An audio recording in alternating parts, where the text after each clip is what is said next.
The Negev Desert is a land of extremes, from scorching sunlight to brutal winter winds.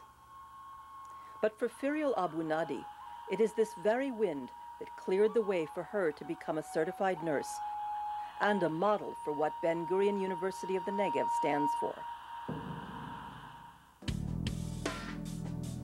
Ferial is one of more than 120,000 Bedouin living among the sandy hills of the Negev Desert. Once a nomadic people, the Bedouin have since been forced to adapt to a world of borders and fences. For some, the changes have not come easily. Unemployment and poverty have broken the traditional ties that hold their culture together. But now, there is new hope on the horizon.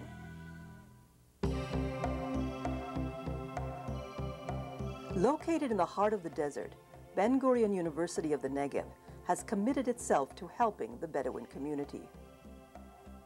The university's 5 faculties and countless academic centers have earned an international reputation for their innovative research and award-winning faculty. The university is actively developing programs that encourage young Bedouin students and address the needs of the community.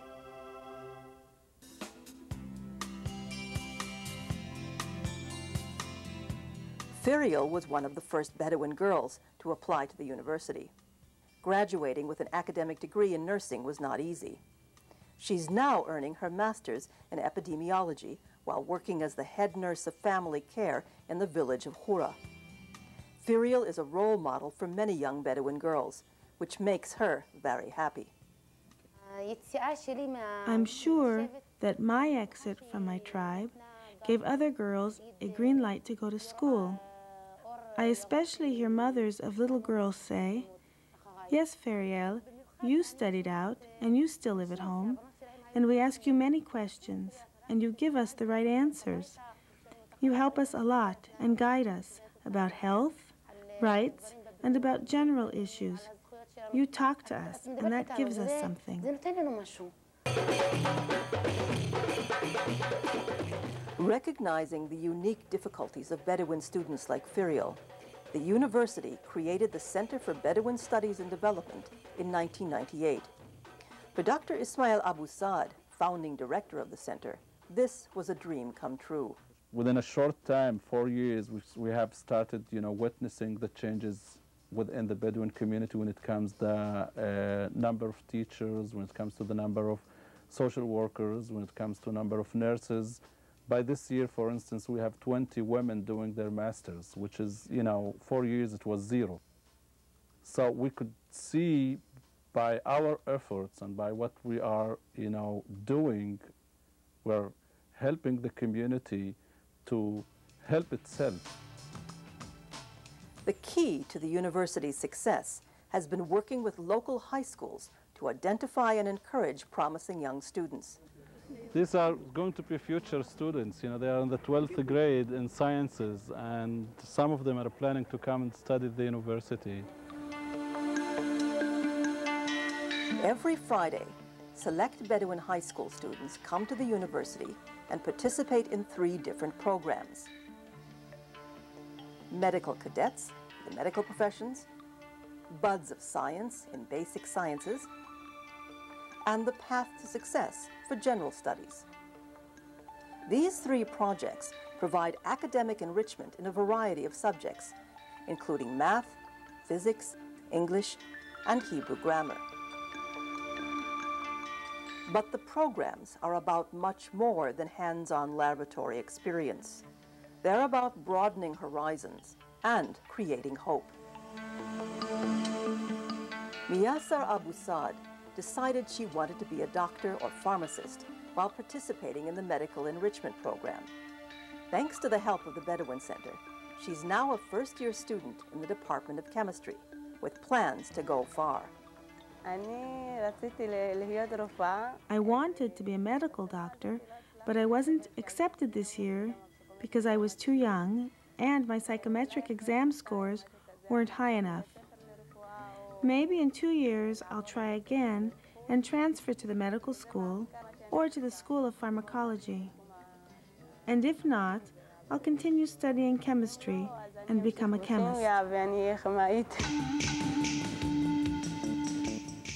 Once students are accepted to the university, the Bedouin Center helps them find their way, helping fill out forms, offering tutoring assistance, counseling advice, and Ismail, who is always available to help. Iman is from unrecognized town. It's her last year, actually. She's teaching this year. She's fourth year. She's doing her high school certificate and also taking a few courses to improve her GPA in order to maybe one day she will start graduate studies. It is almost the duty of all girls here to go out and study. Who can improve the lives of the Bedouins? The Bedouins themselves. It is not right to bring someone from the outside. Education can improve our lives and help our children so that they won't encounter the difficulties that we have gone through.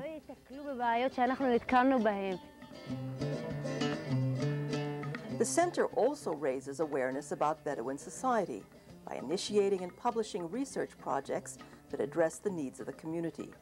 This includes organizing academic conferences, including the first international conference on the future of indigenous peoples, with participants from around the world.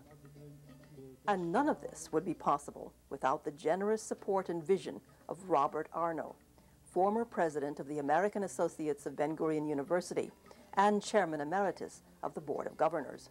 I think it all started when I met Ismail about 5 years ago. And as a consequence of that meeting, I began to understand some of the problems of the Bedouins in the community. And 3 years ago, I pleaded passionately for a Bedouin Center to be established at the university. But just prior to that, I met two Bedouin women in Ismail's office. These two Bedouin women came from unrecognized villages, no transportation, no electricity, no water, and they were in their second year of the university. I was so impressed with that I said to myself, I have to help these women. The university's concern goes beyond its gates, from a mobile unit that brings health care to isolated communities to an interdisciplinary center that promotes women's health. Researchers are using innovative methods to reach out to the Bedouin community, creating health field kits for women and children, a newsletter in Arabic on women's concerns, and organizing health seminars in Arabic for the general public.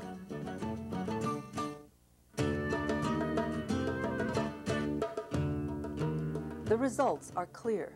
The Bedouin community considers Ben-Gurion University of the Negev its natural home. Bedouin lecturers who might have otherwise left the Negev come back to teach and inspire the next generation. Someone who's from the community and someone who's working in kind of like computer science and in the university, where actually people look at the university, especially the Bedouin society, is seen as some like kind of the gate, like the large or the big world. And for them, the university is actually closer to them because one of them is part of this institute. And now we are having almost all of the Bedouin students in the Israeli university are studying in Ben-Gurion University. And home is where the heart is. Jihad and Saha met while they were both students at Ben-Gurion University. For a traditional Bedouin society, it's very hard, even forbidden for a man and a woman to sit together and talk and exchange ideas. But the fact that there are many girls in the university and many boys in the same times, and other men also came to the university because it's a center place, so have a good opportunity to know each other and actually to have a better chance for good marriage and not arranged marriage. For example, we knew each other before, like before we were in the university, but the fact that in the university we were able to meet and to talk. We had the chance to meet some place that it's okay for everybody. So it's our society, I can't just go out and say, okay, I'm going to meet Jihad. So that was, okay, I can say, okay, I have a teacher who's going to teach me.